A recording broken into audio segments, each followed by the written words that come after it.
video. Oh no, what's happening? Oh,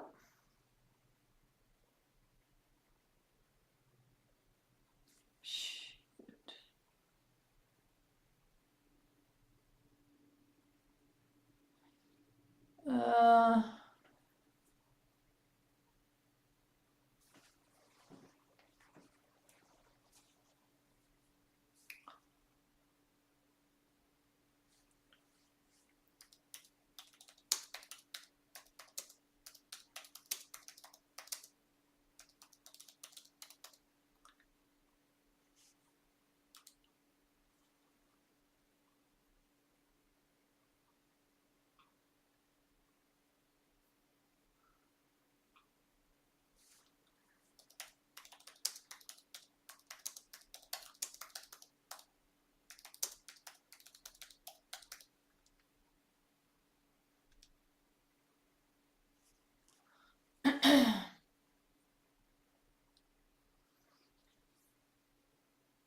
Uh, if you all can hear me now, I think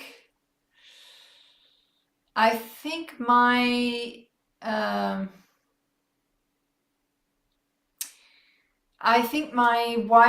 my internet might be unstable. Uh, I don't know why, because it's not registering as such. Hold on, let me see here. Um,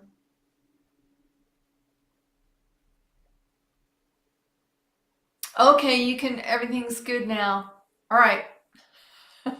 You know what? I'm just gonna chatter for a little bit and make sure that it's all good.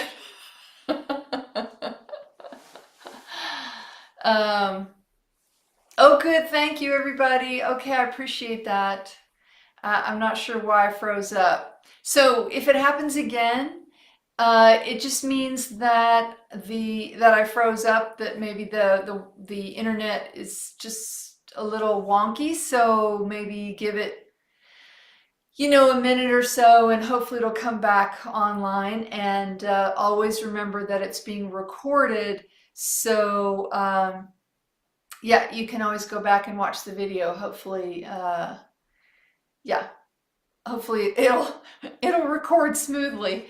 It's so good to see you all here today. Thank you for joining us, and yeah, I'm just excited to be able to do this today. So I don't know the name of the flowers, Cher. I just love them, but I believe they are from Ecuador. There's someone in our community from Ecuador, and when she is on the live, she told me that those flowers are from her country, but I don't know what they're called. So if anybody knows what they're called, just put them in the chat for Cher so she can. I find them at my local Safeway, so they're not there all the time, but when they are, I just love them. I just they come in pink and purple, and I think they come in white, and I love them. No matter if I can find them, I get them.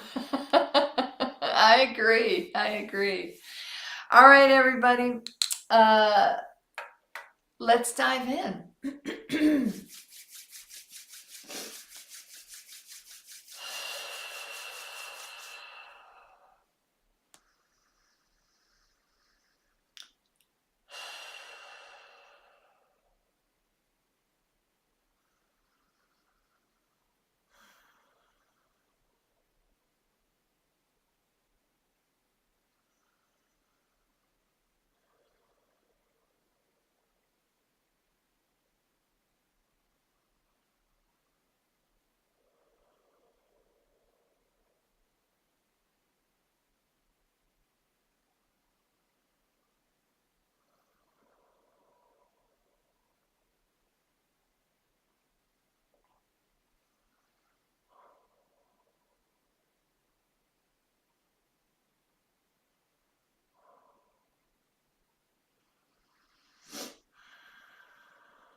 Hmm.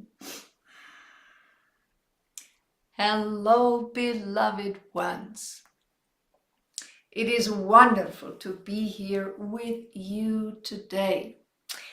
So I'm going to dive right in because I'd like to focus on being helpful, right? So in most societies, being helpful is a good thing, right? When you are helping another person or a group of people, small, medium, or large, doesn't matter. Being helpful is seen as a very good thing. It is praised in your society. People who are helpful often get a lot of acknowledgement for being helpful. There is prizes awarded to people who are helpful, or trophies or recognition. So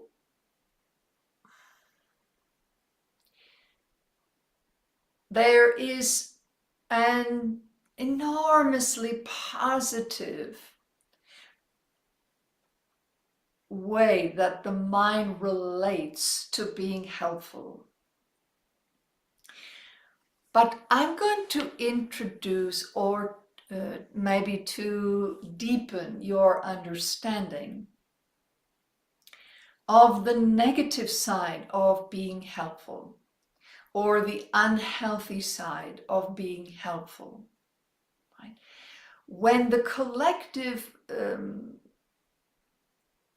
mostly agrees that something is a good thing, then people can use that good thing in order to gain what they want. Whether what they want is approval from others, feeling as though they have to earn people's love and acceptance, um, earning people's respect by utilizing this positive thing that has been agreed upon by the collective, for manipulating others, for basically getting what the individual wants, right? And as I have spoken before, oftentimes those wants are based on fear. It is a fear response.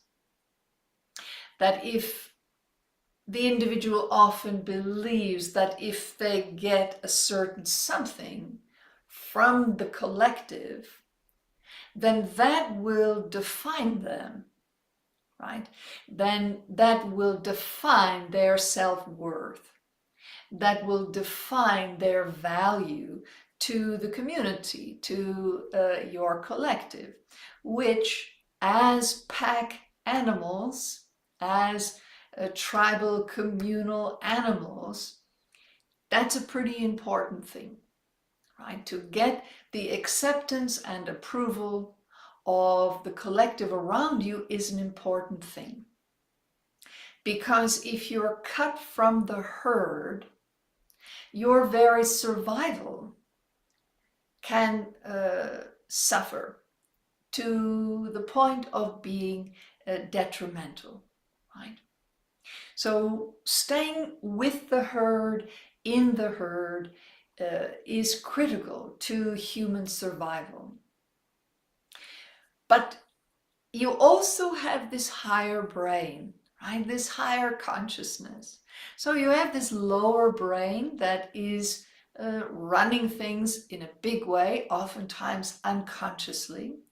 So your lower brain says you have to fit in for your own survival. You have to be accepted by the herd for your own survival. And the higher brain says, well, I have all these choices. I can go in all these different directions with my life.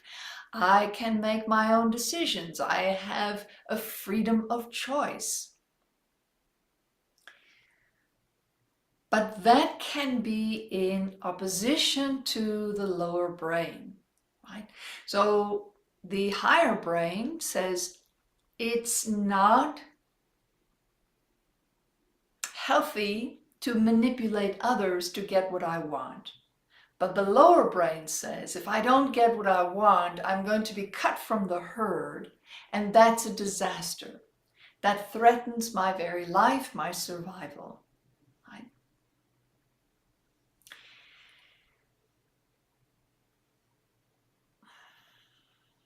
But what constitutes survival is being figured out by a very immature brain. When you're very young, when you do not understand that if you are cut from your school herd, that your very survival is not at stake. Your social survival in that particular herd may be at stake, but when you're very young, it's hard to imagine that there are other herds out there that you can be a part of. It feels as though the family, the initial community one lives in, and then maybe one school community, that these are the only herds in existence. And if you are cut from any of them, you will not survive. And sometimes that's true. If you are very young and cut from the family herd, then you may very well not survive that. But in a school dynamic, that is most likely untrue. There are herds within herds, right? But there are some herds that look that they are like they're going to ensure the greatest possibility of survival. And so you often do whatever you have to do to be a part of that herd. And this starts out in a sort of clumsy, very obvious way when you are an adolescent, younger in school, but it continues well after school. Well after you are out of your family of origin, from a point of view of living with them.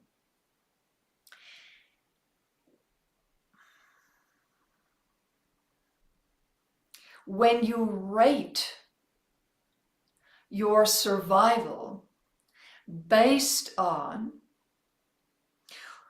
the opinions of others or the judgment of others, then ensuring that you are in the herd that holds maybe the most popular opinions and judgments, or the majority of the same opinions and judgments, then it may seem like that is the way to go, that you have to be a part of that herd in order for you to survive.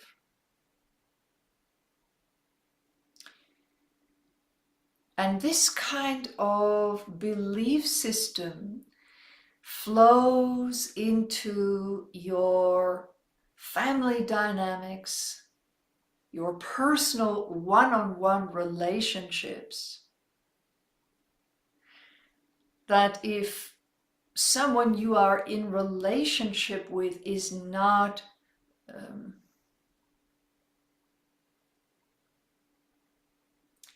exhibiting the popular behavior, whether that's healthy or unhealthy, it doesn't matter. If they are doing something contrary to your beliefs and your judgments of how to survive life, then what can generally happen is that you move into a socially, collectively acceptable way of behaving, like being helpful, but it's being driven by fear. And when being helpful is driven by fear, it's not helpful anymore. It's not a positive experience.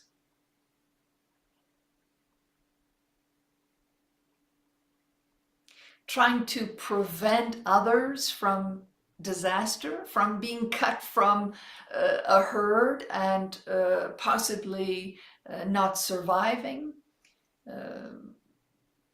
to save others from their own ill-advised decisions, to save others from their own confusion and chaos,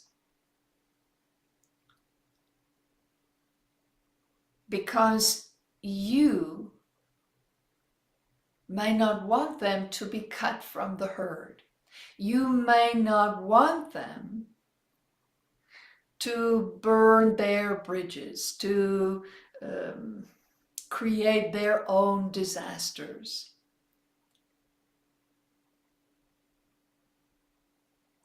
Because you may not want to deal with the possible, and in some cases probable, pain that would come as a result of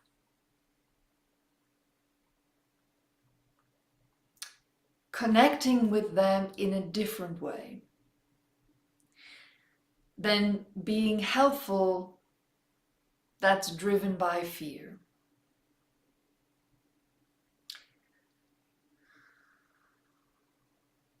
Because if you stopped being helpful in a way that was driven by fear, fear of what might happen to them, fear of the unknown, right? The fear of loss, loss of the relationship with them, loss of their life.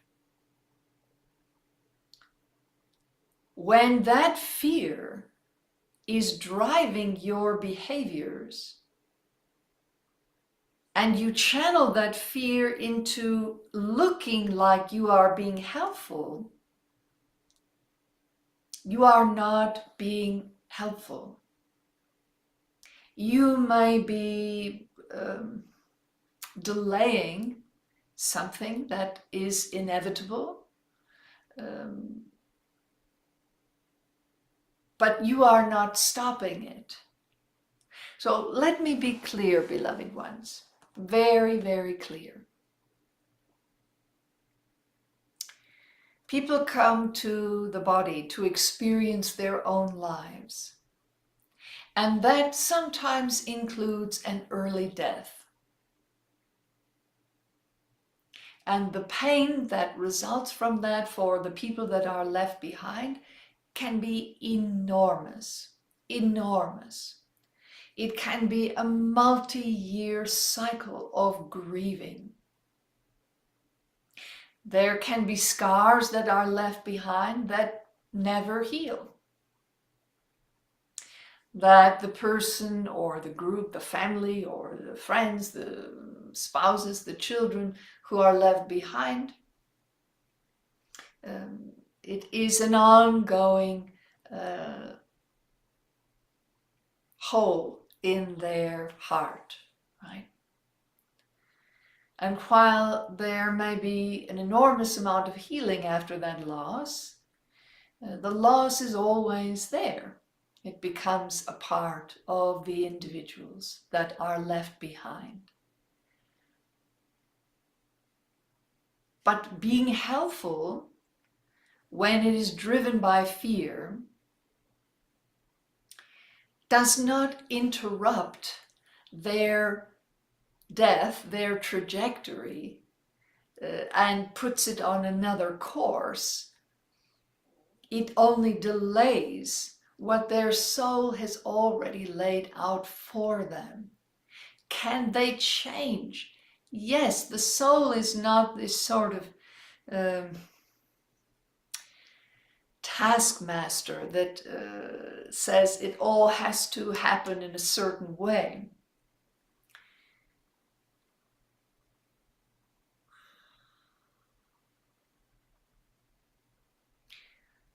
But when you are helpful, driven by fear, you are not supporting the individual. You are not supporting the soul's need for whatever experience they are experiencing.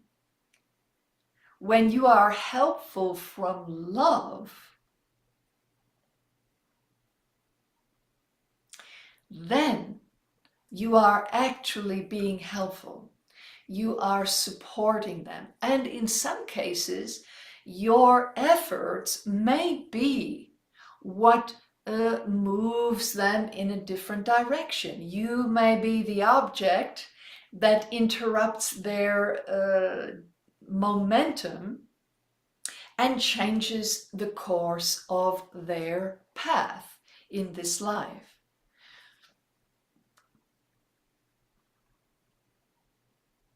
But answering that call comes from love.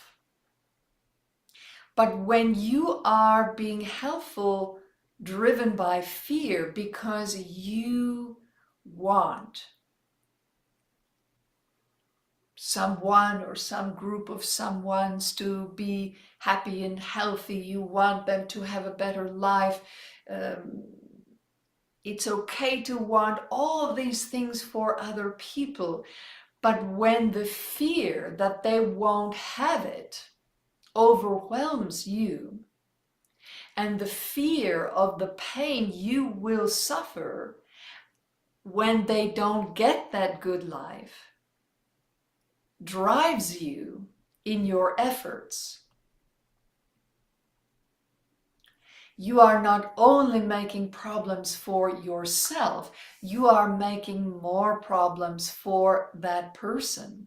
Because when you project your fears onto others through the guise of being helpful, you are burdening that person. And they may already have a lot of burdens that they are carrying. So instead of hiding behind socially celebrated things like being helpful, face your fears. And when someone you love needs help, if they ask you for help,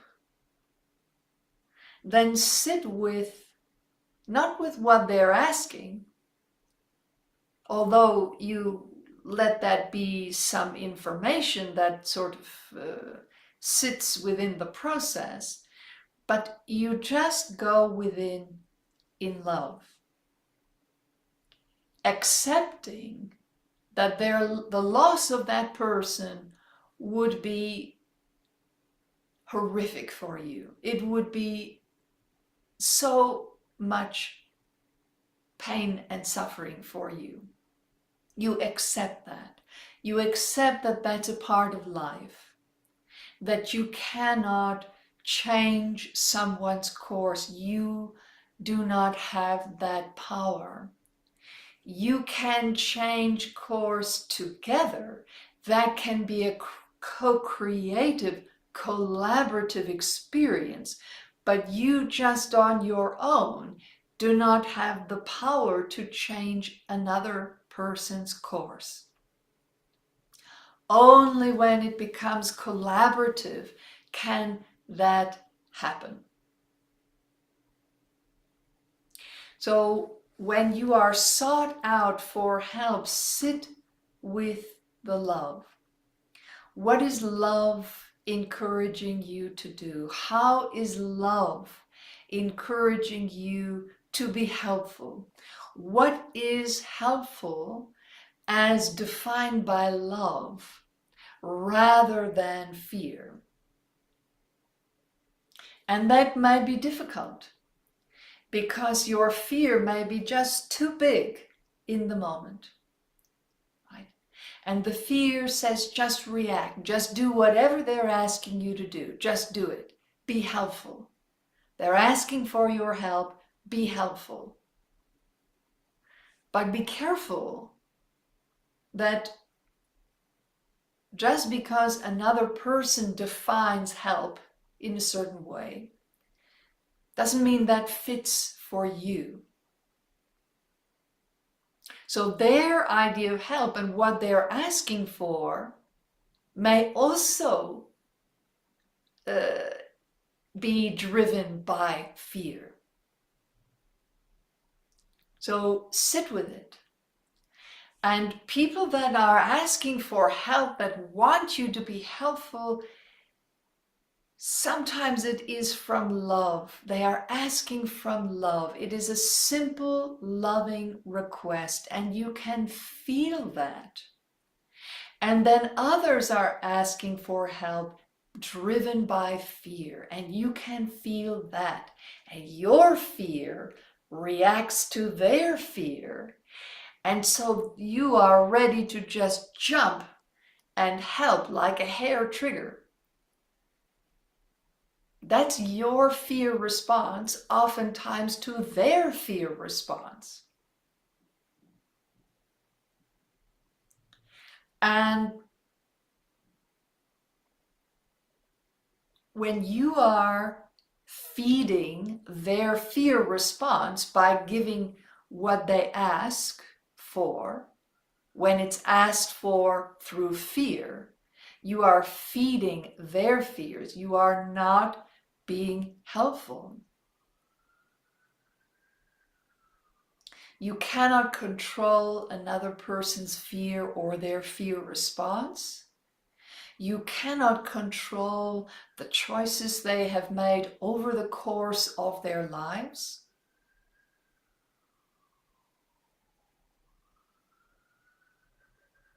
You can love them and hold them with so much compassion.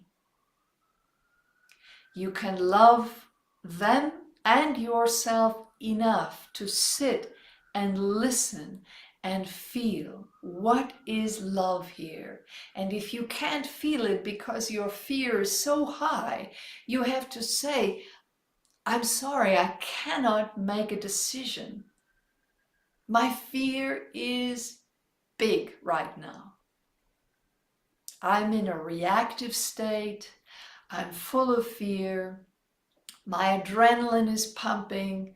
I want to go out and save the world and save you and save them. I want to help everyone avoid all pain and death and suffering. So I need to pause until the fear subsides. And then I can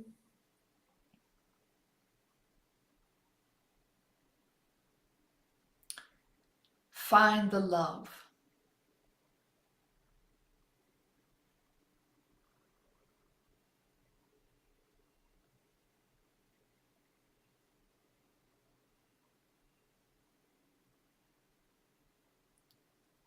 And believe me when I tell you, beloved ones, I understand that sometimes these are terrible choices to make. They are painful choices to make. And the desire to be helpful, driven by fear, is very, very prevalent in your collective, and sometimes in each of you as individuals. Because the feeling, the belief that you can control another person's fate by your actions or your reactions is strong. the belief that you can save others from their own choices, you save them from themselves, it can be overwhelmingly powerful. And when you find you've been helpful, driven by fear, and you've seen the consequences, it is another opportunity for you to accept what you did, accept the dynamics, what happened, how you were drawn into the situation, um, what happened to the other person that maybe triggered your helpful response, your fear-based helpful response. And then notice when you are helpful from love and how different all the energy feels with that.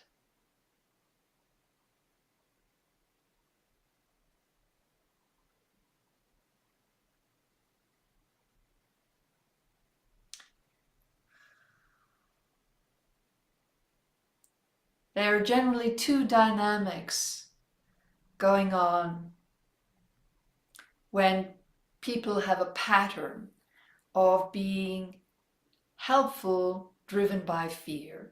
One is the desire to avoid pain, not wanting to face the pain and suffering that might come from losing that person, whether losing the relationship and having no contact with them, or that person's death. And the second is living with the guilt, the belief that there will cling to guilt.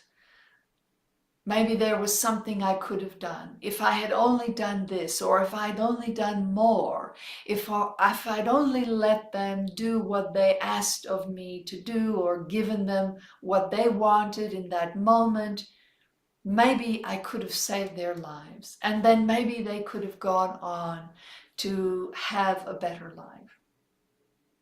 You are playing God with that belief.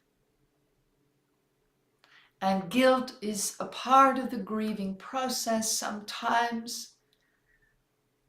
But to cling to that is to believe that you have far more power as a single human being than you actually do in relation to other people's lives. So to avoid those two things, people will go to great lengths to be helpful in a way that is not helpful really at all. So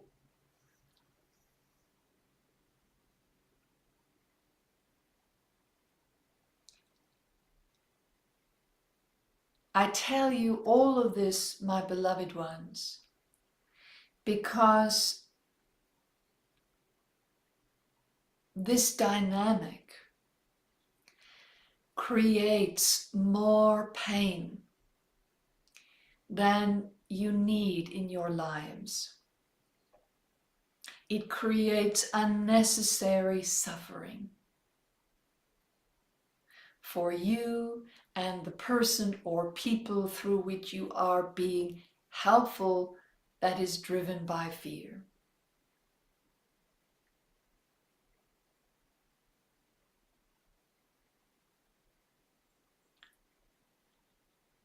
It can be very difficult to trust love sometimes, but I'm always going to encourage you to do it. Sit with the love you hold for that person or those people. Just sit in the love that you have for them, not the fear. And let love guide you in your actions, in your response to others.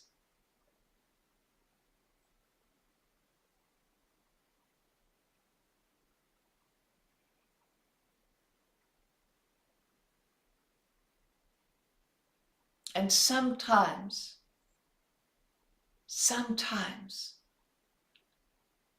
the power of love, true love, loving truth, not fear-driven helpfulness. Deep love. Sometimes that love has to destroy something in order for an individual or a group of individuals to grow, to find their strength, their power, their loving truth.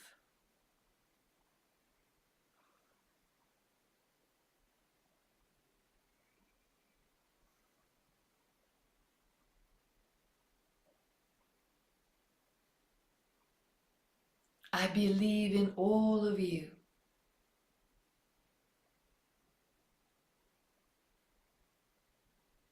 Be kind to yourselves as you awaken to this dynamic of which I share with you today.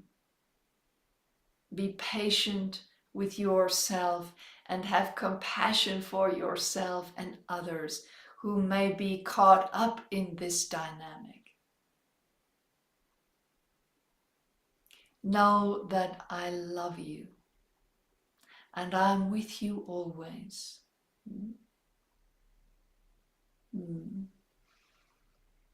Namaste.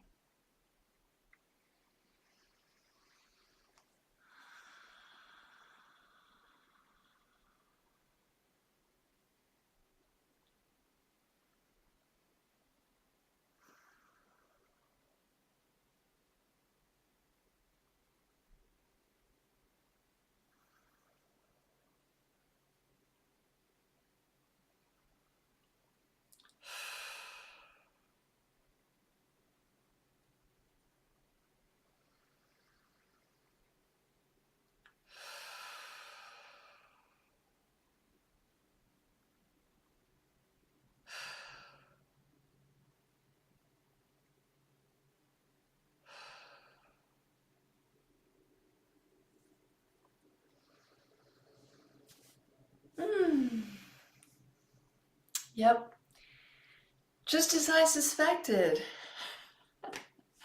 Absolutely for me. But by love versus fearful, I keep learning the difference. Oh, you're so welcome, Emmy. It's so good to see you here, my dear. Ah, and Kay, lovely to have you here. Um, Agreed, Tiffany, agreed. Well, yep, it's channel, I appreciate that. Oh, you are so welcome, my dear. It's lovely to see you, and please thank your mentor, whomever that might be. And you are most welcome here, my dear. Where Mother is offering loving truth every Monday, and in every retreat, and every private session, and everything that she does through my body, for sure, is an offer of loving truth. You are so welcome, Anna. So glad you're here, my dear. You're welcome, Branislav. So lovely to have you. All right, everybody. Have a fantastic week, and please like this video. It helps other people find Mother on YouTube, so it's a great service. If you haven't subscribed to the channel, please do so. And yeah, just always make liking the videos a habit. If you liked it, of course, obviously. If you didn't like it, don't like it. But if you like the video or love the video, then please like it. It just, yeah, I find that more and more folks are finding Mother here on our YouTube channel, and it is bringing them enormous benefit in their lives. So yeah, just know that your presence here and your comments and all that great stuff, it really is a service to other people, like really is a service. So thank you for doing that. Oh, I'm so glad. I'm so glad to hear that. This is wonderful. Andrew, and Oh, Holly, it's Alexandra and Penny. Wait, are you guys together? Alexandra and Penny? Are you together? Like right now?